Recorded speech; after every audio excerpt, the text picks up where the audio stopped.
towel or water? No, I'm okay. Maybe you want me to do the towel, huh? Sorry. Yeah, he's like, use the towel. All right. Seen the defense start to kind of pick it up and make some plays on I know you Yes. want to be perfect out there, but is it nice to see your defense is coming alive and making plays? Yes, yes. The more difficult it is for us on offense, with the kind of weapons that we have and the talent that we have, that they can make it, it's just going to help our team. So, like there was one today, and I went over to Khalil and I said, so-and-so is going to be a good player. And he said, yeah, I know. And he was standing right there by us, and I was like, it's good for the Raiders, but I'm not going to tell you yet, But it's one of the younger guys. But it's just like, as him and I see our team grow and the competition, they'll get us on a couple, and we come right back and get them on a couple. I mean, when it's that even, those are really good things. Now, it leaves the coaches headaches, but us as players, it shows us that we're going to have a good football team. I think it's on the other side of the ball, but during pre-camp and even now during training camp, Borders, number 31, yeah. Has he shown you anything as an undrafted rookie that makes a mark? You know what? Every time I turn the film on, it's like he makes a play, And I think that's how those guys catch your eye. When you're an undrafted guy, it's hard, because obviously you're not going to have the first or second team reps all the time, obviously. And, all that you can see is like, man, it turns into, who's 31, kind of a thing. And then throughout the offseason, here at camp, he's really proven himself. So the more guys that we can have like that make plays, I'm all for it. Derek, it's pretty apparent since the beginning of the first practice how healthy your ankle is and how good you are to go. Noticed a lot of times, a couple times today, you had rolls to the opposite side where you threw strikes. You're taking off and running when you see it. Yeah. And I know that's not going to be ever a huge part of your game, but how much do you want to integrate that a little bit to be able to help break down defenses? Yes, I want to be able to put stress on people, not only from the pocket. Obviously we've been able to do that for 3 years, but if I can break contain, if I can see, it makes it easier this year because the game's slower. Every year the game gets slower. I know where the coverage is. I know what route beats that coverage. And as soon as I see it, if it's not there, then I can make something happen with my feet. So I'm never going to do it too much, obviously. You guys know that. But the facts that when those coverages play out that way, and I can move around and extend plays. There was one we hit KJ on the back line, and that wasn't intended for him. But we were able to escape outside and break contain, and then he stayed on the move. So those guys are also learning that, hey, oh wow, Derek's gonna move a little bit. We can get out there with him and work with him. So it's something that really puts a lot of stress because they covered that play really well.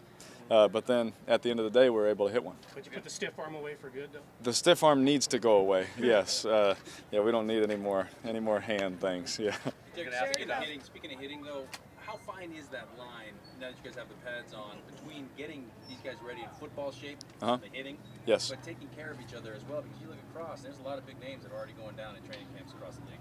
Yes, there is a fine line. I still feel you need to feel it a little bit for a team. I told Bruce today, I said, hey, man, we were doing like a one-on-one pass rush drill. I said, if you get to me, man, I don't mind if you grab me. Obviously coaches will get mad at you, but I won't, because you need that, as a football player. So I hope it never goes away, to be honest. But also to watch these guys, how athletic they are to run full speed and then stop a yard short before they hit a guy. I mean, I think that's harder almost, than to hit the guy. You finish the play. But it trains those guys, trains their legs, trains their minds to take care of each other at practice. And that's when the game comes, all that goes out the window. You're able to fly through those tackles. So, oh, you okay? No, you're good. All right. Yeah, but yes.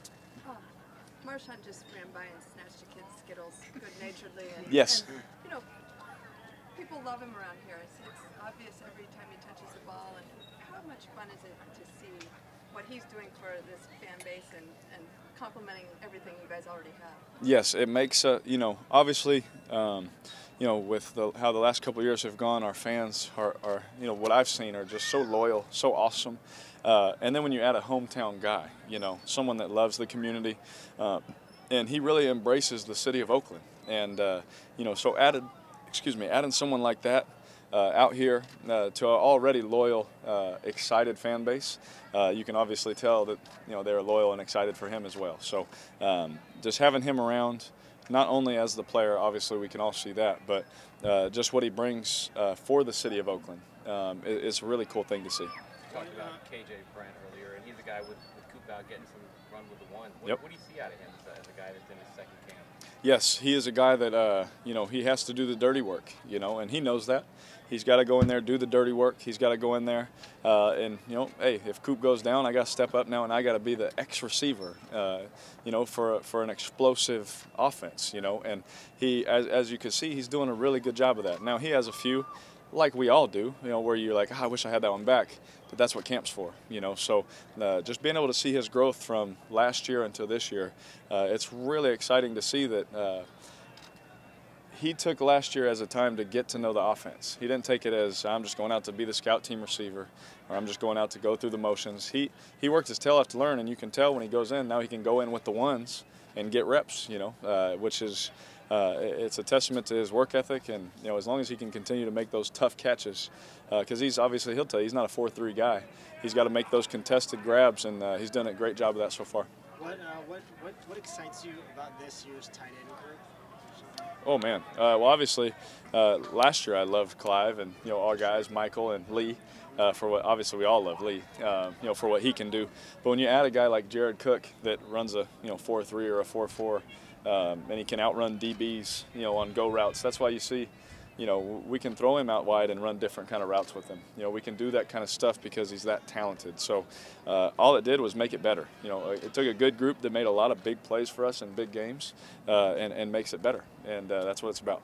Do you think that he's going to change the way that you guys are covered because he's a threat in the middle of the field? That's something that's going to have to be accounted for? If it should. But if it doesn't, he should catch a lot of footballs. Gary,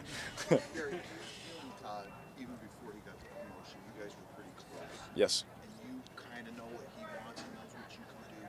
Does that relationship in any way lead you to getting more freedom at the line of scrimmage? Not so much checking in and out, but maybe calling your own plays.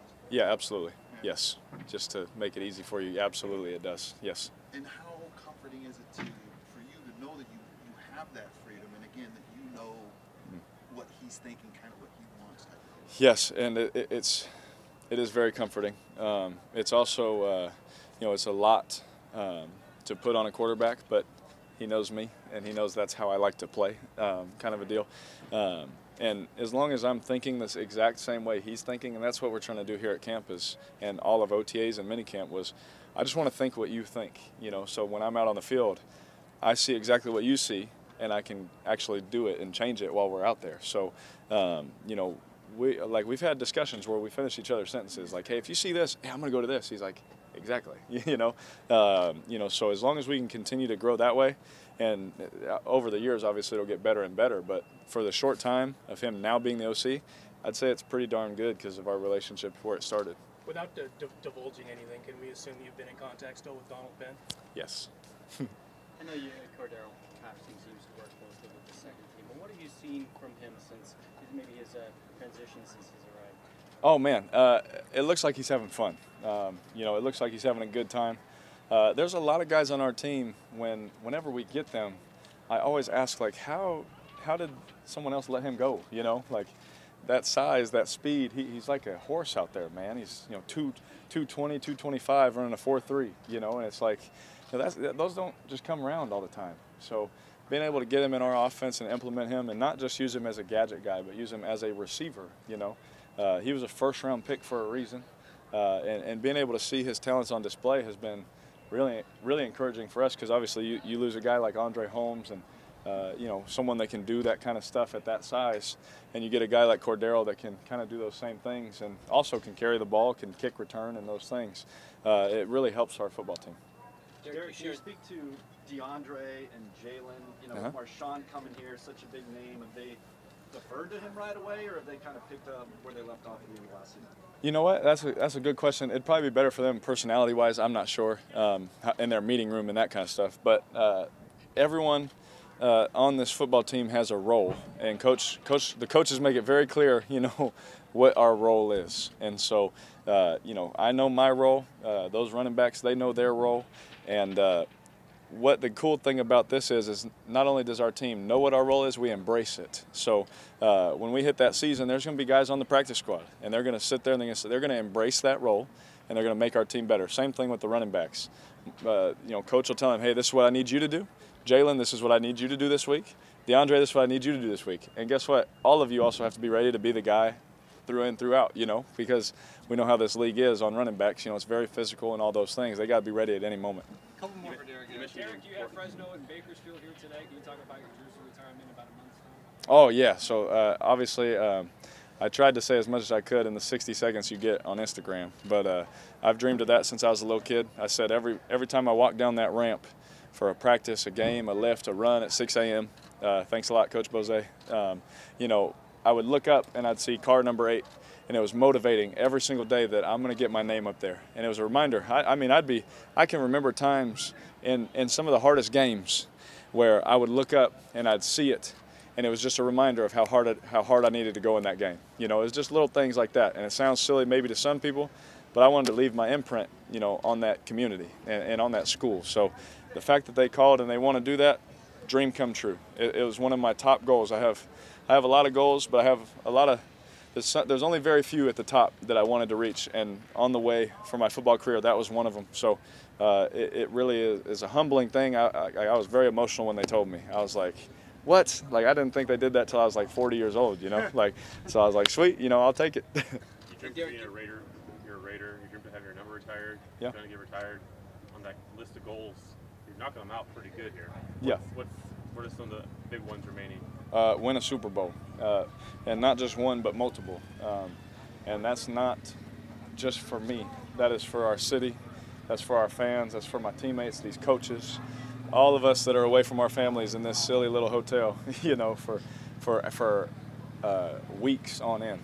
The hours that we put in. There's so much that I could get into that I want to win that so bad for everybody else, because there's nothing like. I'll never forget when we won that game, my rookie year versus Kansas City. We won one game. We were 1-10, and just to sit there and watch everybody celebrate, there was nothing like it. I just sat there and enjoyed it. So that's probably number one. Hey, Derek, you share this market with Colin Kaepernick, and there's only so many jobs available in the NFL anyway. I know you have a little bit of a relationship with Colin. Yes. What are your thoughts on the fact that he's still sitting out there and doesn't have a job and he's out there? Yeah, you know, I know this. He's a talented football player, and the times I've talked to Colin, he's a great person. I've enjoyed it.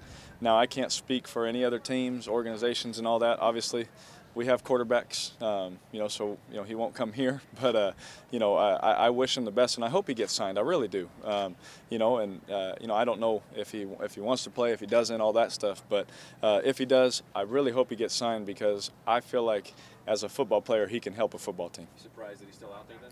It was surprising to me, just talent-wise. But, again, that goes not only for Colin. There's a lot of guys out there that are unsigned where you're like, man, I've watched that guy on film. You know, he's pretty good. There must be something else there. So, you know, and thank goodness I don't make those decisions. I just try and complete passes. Thank you, guys.